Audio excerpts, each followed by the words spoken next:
Coucou, c'est Billy, je vous retrouve pour un nouveau vlog lecture. Nous sommes le lundi 8 août et je suis en vacances cette semaine.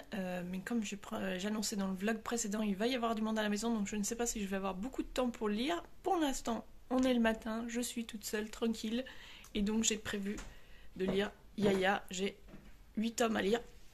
Donc voilà, je m'attelle à cette lecture et je vous retrouve plus tard pour vous en parler un petit peu.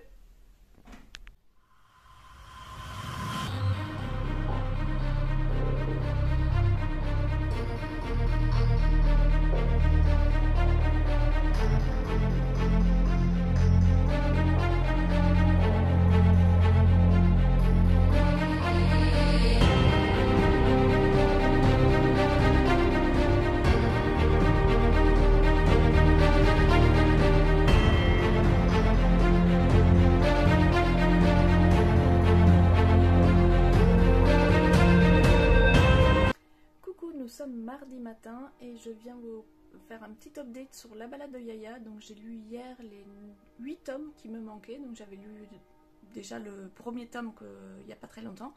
Et donc là j'avais emprunté du 8 au 9 à la bibliothèque. Pour resituer un petit peu l'histoire, nous sommes à Shanghai en 1937, au moment où les Japonais envahissent la ville. Yaya est une petite fille issue d'une famille bourgeoise, riche, qui vit dans les beaux quartiers, dans les quartiers français d'ailleurs, de Shanghai. Et elle fait du piano et elle a une audition de prévue pour entrer dans une école prestigieuse et son rêve c'est de devenir une grande pianiste. Sauf que ses parents lui disent la veille de cette audition que finalement ce n'est pas possible, qu'elle ne pourra pas y aller, qu'ils doivent quitter la ville parce que justement c'est la guerre et que Shanghai va être envahi. Sauf que Yaya, c'est une toute petite fille, elle ne se rend pas compte de la gravité de la chose et elle décide de s'échapper, de s'enfuir pour absolument aller à cette audition. Et évidemment, ça se passe mal puisque la ville est bombardée au moment où elle se balade pour chercher son audition. Elle est séparée du coup de ses parents et Tudo, un petit garçon des rues qui travaille comme saltimbanque pour un méchant homme qui exploite les enfants des rues pour gagner de l'argent, la trouve, la sauve et va l'aider pour retrouver ses parents. Du coup, la BD en général, je l'ai trouvée très chouette parce que voilà, c'est très joliment dessiné, j'aime beaucoup le dessin, il y a plein de rebondissements, ils vivent plein d'aventures.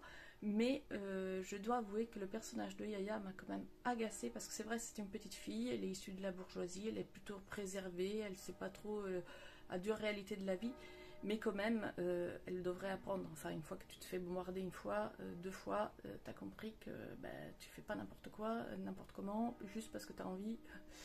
Et elle... je trouve qu'elle apprend pas vraiment de ses erreurs, elle continue de prendre des mauvaises décisions encore et encore et encore, se mettre toujours en danger, se mettre son ami en danger. Et donc cette récurrence de Yaya met tout le monde en danger et il faut la sauver, j'ai trouvé ça un petit peu agaçant. J'aurais aimé que le personnage mûrisse un peu, même si c'est une toute petite fille qui doit avoir à peu près 6 ans je crois, ou par là. Bon, dans une situation comme celle-ci, j'aurais bien aimé la voir un petit peu mûrir et apprendre à prendre de bonnes décisions au lieu de toujours partir sur un coup de tête et continuellement mettre en danger, se mettre en danger elle, mais mettre aussi en danger Tudo. Alors que Tudo, il est beaucoup plus réfléchi alors qu'il a le même âge. Bon, évidemment, il a grandi dans les rues, donc il a beaucoup plus de maturité. Mais du coup, voilà, c'est à son contact, je pensais qu'Yaya allait un petit peu... mûrir. Finalement, ça reste toujours Tudo le réfléchi, elle qui agit sur un coup de tête. Et bon, même si c'est pas toujours Tudo qui doit la sauver et que des fois c'est l'inverse, je trouve que bon, j'aurais aimé qu'elle mûrisse un petit peu plus. En tout cas, c'est quand même une très jolie saga et c'est une bande dessinée qui voilà, permet d'aborder la guerre à Shanghai avec des enfants. Donc c'est quand même, je conseille quand même ce titre. Après, c'est pas un coup de cœur, voilà. Il m'a manqué quelque chose pour vraiment être à fond, on va dire. En tout cas, très jolie BD. Et pour l'instant, j'ai rien lu d'autre, donc je vous retrouverai plus tard.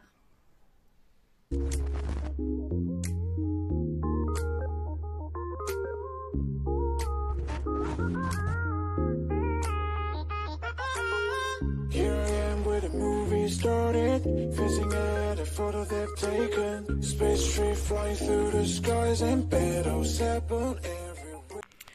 Coucou, je vous retrouve, nous sommes déjà le lundi 15 et j'ai finalement très peu eu de temps pour filmer ces derniers jours, donc j'ai décidé de faire un vlog plutôt sur 15 jours et de reprendre maintenant que la maison va être un petit peu plus calme.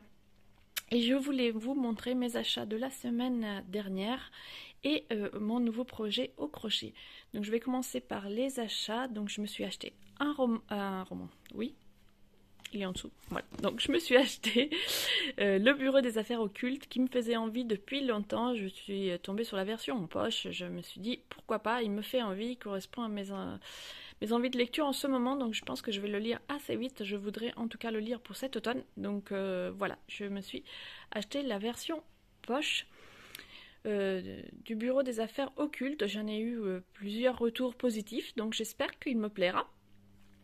Je me suis aussi offert un manga, L'homme qui tua Nobunaga, le tome 1, et c'est une saga donc historique qui va revenir sur les dernières heures de Nobunaga et la vie du samouraï à qui il doit donc sa mort. Et je trouve ça très intéressant. Je maîtrise pas forcément cette époque historique, mais quand même j'ai lu plusieurs fictions et quelques textes historiques sur cette époque, donc c'est très intéressant de trouver cet angle. En fait, ici, ça s'inspire d'un livre écrit par un historien qui veut rétablir la figure de cet homme qui donc a trahi Nobunaga, Nobunaga était donc celui qui a réunifié le Japon. Et donc l'homme donc qui l'a trahi a eu une très mauvaise réputation depuis. Et donc l'historien a décidé d'un peu revoir sa figure et d'essayer de comprendre pourquoi il a trahi Nobunaga et qu'est-ce qui l'a poussé à prendre cette décision. Donc c'est très intéressant. Au niveau dessin, on est dans quelque chose de voilà, c'est assez sympa. On est plutôt dans du réalisme avec un personnage qui est complètement qui dénote par rapport aux autres, mais à part lui, les autres sont plutôt réalistes. Et on est vraiment dans un récit historique, donc avec beaucoup de batailles, de détails, etc. Mais comme moi j'adore l'histoire du Japon et que j'ai déjà lu pas mal de choses, c'est ce genre de lecture que j'aime beaucoup.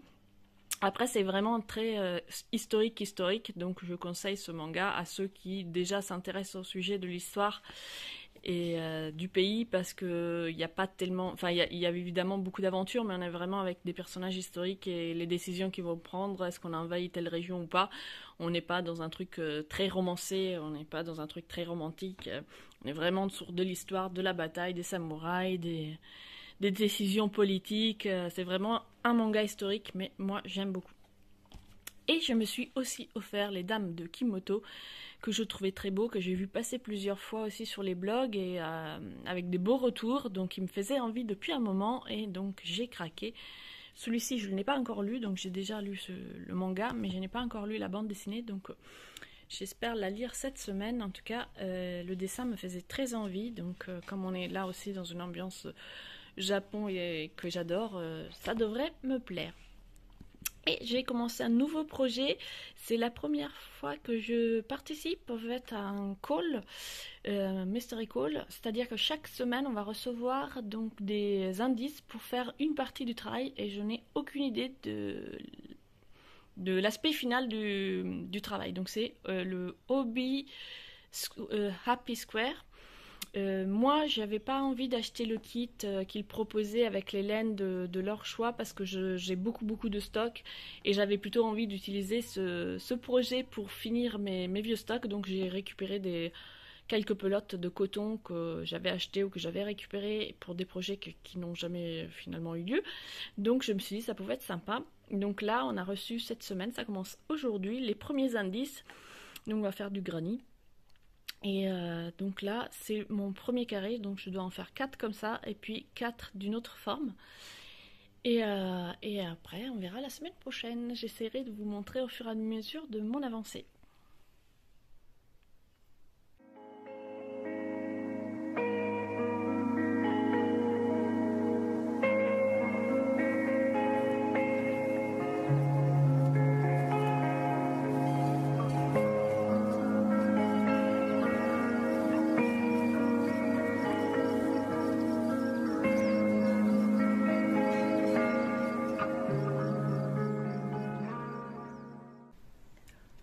nous sommes déjà vendredi. Décidément, j'arrive pas du tout à trouver le temps de filmer, mais j'ai quand même repris le travail, donc le train, donc la lecture, et je voulais vous parler de ce livre que je viens de commencer, donc Le Tribut des Dieux. Je l'avais reçu ce printemps, j'avais très envie de le lire, finalement j'avais pas encore eu le temps de commencer.